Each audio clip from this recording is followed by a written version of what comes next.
আলহামদুলিল্লাহ রাব্বিল আলামিন আসসালাতু ওয়াসসালামু আলা সাইয়্যিদিল মুরসালিন ওয়া আলা আলিহি ওয়া আসহাবিহি আজমাইন। সম্মানিত উপস্থিতি, আজকের এই গ্রাহক সেবা মাসের সম্মানিত সভাপতি সাহেবরা, সম্মানিত প্রধান অতিথি ইসলাম ব্যাংকের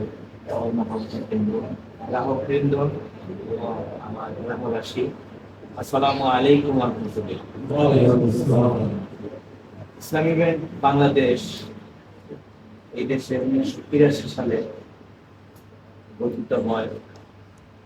আসলে আমরা যারা মুসলিম, ইসলাম ধর্মে বিশ্বাসী, তারা মনে করি এই দুনিয়ার প্রত্যেকটি কাজের কিন্তু আমাদেরকে হিসাব দিতে হবে, তাই না? তো অর্থনৈতিক বিষয়টা আপনি দেখেন, একটা বাচ্চার জন্মগ্রহণ থেকে শুরু করে তার মৃত্যু পর্যন্ত প্রত্যেকটি বিষয়ের সাথে অর্থনীতি জড়িত।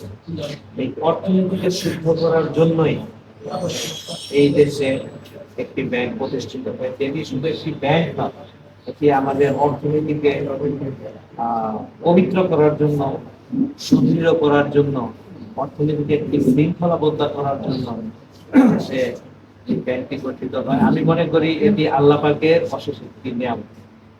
কারণ আমরা এই অর্থনীতি আমরা ইচ্ছে করেই বা অনিচ্ছা সত্ত্বেও আমরা কিন্তু সুদ নিচ্ছি বা দিচ্ছি যে কোনো ব্যাংক।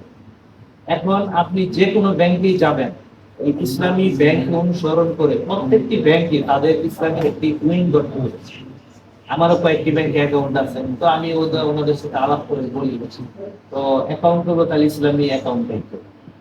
তো সেভাবে এগুচ্ছে। আপনারা জানেন ওয়েস্টার্ন কান্ট্রিগুলো ইসলামী ব্যাংকের অনুসরণ করে যাচ্ছে। আসলে আমরা যে ব্যাংকে আমানত রাখি, টাকা তো আর দিন বাড়ে না। ব্যাংকে টাকা রাখলে কি টাকা বাড়ায়? ওটা কিন্তু ব্যবসা খাতেই বাড়ে। এই পলিসিতে ইসলামী ব্যাংক গ্রহণ করেছে এবং এই পলিসিটাই সারা বিশ্ব গ্রহণ করে নিচ্ছে। ইসলামী ব্যাংক এমন একটি ব্যাংক যেটা আমাদেরকে ব্যবসায়ের মূল একটা বিষয় শিক্ষা দিচ্ছে, যে আমাদের এই আমানতটা ব্যাংকিং খাতে ব্যবহার হচ্ছে।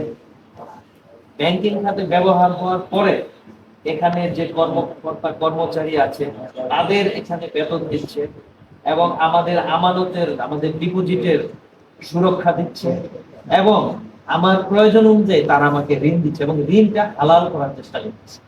তো এই বিষয়ে যেহেতু 5-10 মিনিট মনে হয় আজকের অনুষ্ঠান শেষ করবেন, আরো বক্তব্য আছে, তো আমি এতটুকুই বলবো। আপনারা এই ইসলামী ব্যাংকের উপর ইতিপূর্বে আমাদের আলু সাহিদ ভাই অনেক শকুনের থাবা এসেছে। কিছুদিন আগেও সেই থাবাকে রক্ষা করতে গিয়ে অনেক ভাই রক্তাক্ত হয়েছে। আপনারা কি এটা জানেন? অতি ঝিলে অনেক ভাই আহত হয়েছেন এই ব্যাংকে রক্ষা করার জন্য। এই আশুলিয়া এই ব্রাঞ্চে আমরাও বিভিন্ন ভাবে মানে কাজ করেছি যাতে মানুষ আস্থা পায়। অনেকে হয়তো মনে করতো এখানে অনেক গন্ডগোল চলছে, আসলে ব্যাপারটা তা না। ইসলামী ব্যাংকে উপর থেকে আগের বার যেরকম এটাকে লুটতরাজ করার জন্য এখানে বিভিন্ন ভাবে পরিচালক এবং এর শেয়ার নিয়ে কেলেঙ্কারি হয়েছে, আবারও নতুন করে সেই কেলেঙ্কারি করার চেষ্টা করেছে একজন চেয়ারম্যান নিয়োগের মাধ্যমে। তো আল্লাহর রহমত সেটা আমরা সম্মিলিতভাবে প্রতিহত করতে পেরেছি, আলহামদুলিল্লাহ। তো আমরা ভবিষ্যতে এ থেকে সেবা পাবো। আমি আরেকটি বিষয় বলবো, এই ইসলামী ব্যাংক অন্যান্য ব্যাংকে আপনারা যান, ইসলামী ব্যাংক থেকে অনেক বেশি সেবা আপনারা সেটা দেওয়ার চেষ্টা করবেন।